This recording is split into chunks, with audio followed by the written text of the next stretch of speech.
York is an interesting place. Where I live, if you're not even recording and walking, if you just have a camera out, people are gonna stop and ask what you're doing it for. Everybody cares way too much and it's annoying. Here, nobody cares about anything at all. Let's see. Everybody's minding their own business. They don't care what you're doing. They don't ask. They, most of the time, don't even look. I think the only time that people have actually looked is not when I'm recording, but when I'm standing there for a green go line, like on a regular street. Like right now, people are actually standing waiting for a green because there's so much traffic. But on most intersections, people don't care. They just walk. And I've gotten some stares because I was actually waiting for the green line. So I guess that's out of the norm. But just do in order if you like recording. Nobody cares at all. So to be completely honest, I'm not like a touristy type of person that likes to see all the cool places. I'm more of a go to like tropical place and relax type of guy. But if I don't go somewhere at least, then I'm gonna regret it later. So, but pretty cool. You can kind of get lost just walking around. Well, literally and figuratively. I did literally get lost earlier.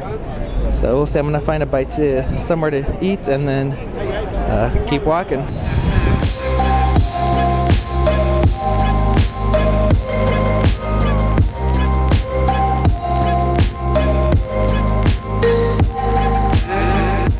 So I probably should have expected that there's not going to be much greenery here, but seeing how I've been in the city the whole time, there's not much greenery there. I expected like summertime or springtime greenery here because it was so warm and it was pretty bright, the sun was out.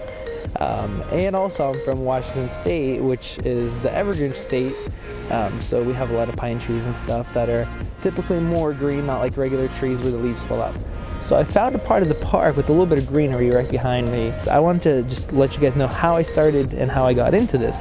So basically I would say probably about 3 years ago, is maybe when I made my first video, and it was something that where I wanted to buy something and I went on YouTube, I tried to look up a review, and there was either nothing or the few videos that were out totally sucked.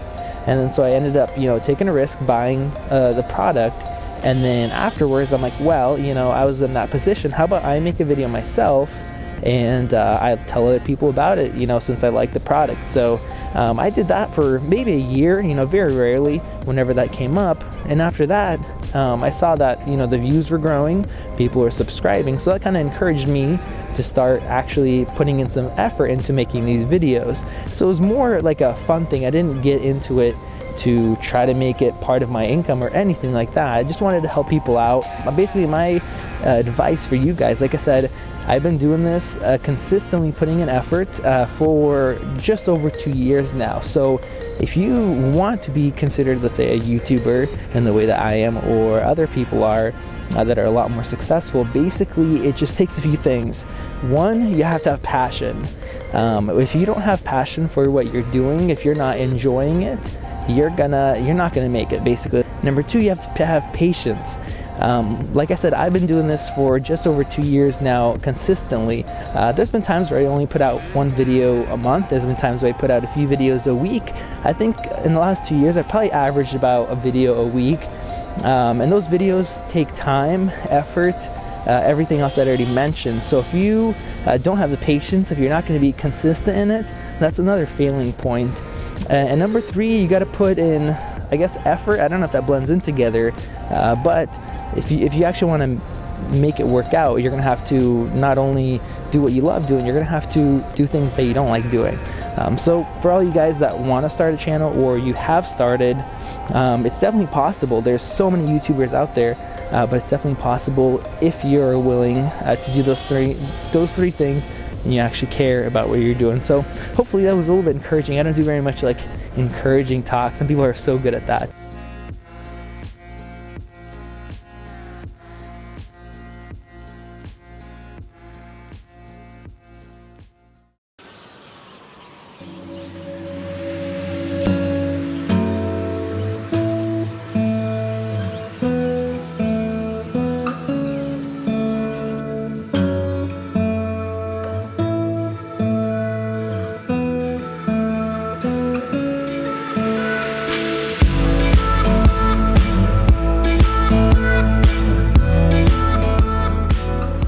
one job that I would not like to have.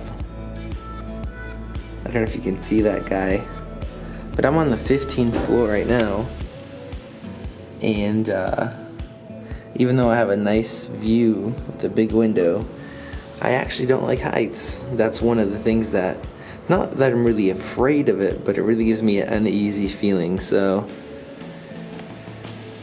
being right next to the edge like that, that would not work for me. Okay, so it's the day. I got ready in the morning and I'm heading over to the press conference, so I'm excited to see what's gonna happen.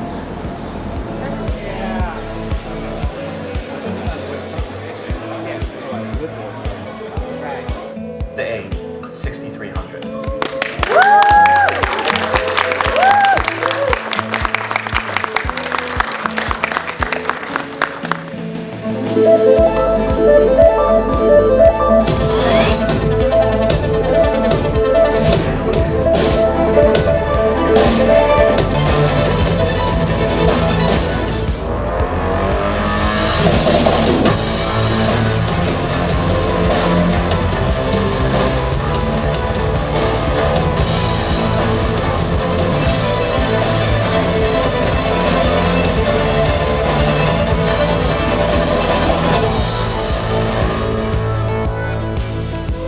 No pixel binning, and an amazing wide dynamic range of 14 stops.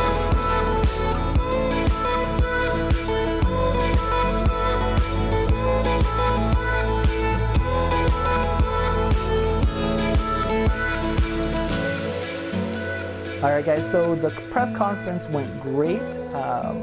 Basically today was an awesome day. I don't have much vlog-wise to show for it, not like yesterday.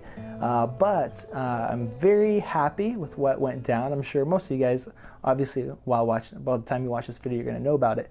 But they had the A6300 is what they ended up naming it. I think personally A7000 sounds a little cooler. But A6300, and I'm very happy with the camera. Of course, it doesn't have touchscreen, which I'm a really big fan of. A couple of the other big YouTube reviewers, they agree with me, even though some of you guys might not agree with me. But for the video side of things, and of course photo improved, but the video side of things, it's awesome. I'll let you guys watch the actual video I make on that camera. But after the conference itself, I had a meeting with somebody. We had a really nice lunch, and that was a very, very long, nice lunch. And then so we're going to be doing another dinner, a meetup after this as well. So very awesome day that went by very fast. It's going by. I have to fly out tomorrow morning. So I think Sony's just out there to just kill the market. Like, they're taking over.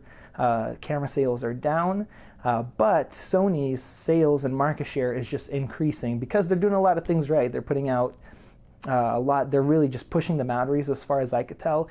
And you guys know, I let you guys know straight up if there's issues. I let you guys know. I don't try to hide things or only say the positives. In fact, I've got a lot of kickback from Sony users because of negative things I've said about the cameras.